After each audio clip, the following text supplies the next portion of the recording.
മനോബലമുള്ള ആളാണോ എന്ന് നമുക്ക് ജാതകത്തിൽ കണ്ടുപിടിക്കാൻ പറ്റും. നമുക്ക് ഈ ജ്യോതിഷത്തിലൂടെ ഈ ബാധ ഉപദ്രവം അങ്ങനെയുള്ള കാര്യങ്ങളൊക്കെ കണ്ടുപിടിക്കാൻ പറ്റും. പിന്നെ പിന്നെ തീർച്ചയായിട്ടും അങ്ങനെയുള്ള ശരിക്കും ഉണ്ട്. ബാധ ഉപദ്രവം എന്നുള്ളൊരു കാര്യം ഉണ്ടല്ലോ. നല്ലതുണ്ടെങ്കിൽ ചീത്തയുണ്ടല്ലോ. എല്ലാത്തിനും രണ്ടു വശങ്ങളല്ലേ. മൂർത്തി എന്ന് പറഞ്ഞെന്നുണ്ടെങ്കിൽ ദുർമൂർത്തി. ബാധകൾ സമൂഹത്തിലുണ്ട്. പക്ഷെ അത് ബാധിക്കുന്നത് മനസ്സിന് ബലമില്ലാത്തവർക്കാണ് അത് ബാധിക്കാൻ കൂടുതൽ പറ്റുക. മനസ്സിൻ്റെ ശക്തി കുറവുള്ളവർക്ക് ഈ പോകുന്ന ബാധകളെല്ലാവരും ബാധിക്കും. മനസ്സിന് ബലമുള്ളവന് അത് ബാധിക്കാതിരിക്കും. അപ്പോൾ ബാധകൾ ഏൽക്കുന്നവർക്കൊക്കെ മാനസികമായ കുറച്ച് പക്വത കുറവുള്ളവരായിരിക്കാൻ സാധ്യതയുണ്ട്.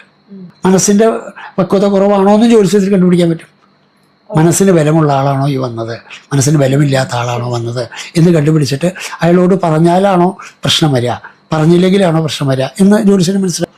അപ്പോൾ ചില പ്രശ്നങ്ങൾ പറഞ്ഞാൽ ചിലർ ഇപ്പം നിങ്ങൾക്ക് ഒരു മനോബലമുള്ള ആളാണോ എന്ന് നമുക്ക് ജാതകത്തിൽ കണ്ടുപിടിക്കാൻ പറ്റും. അത് നോക്കിയിട്ടേ പറയാൻ പറ്റുള്ളൂ.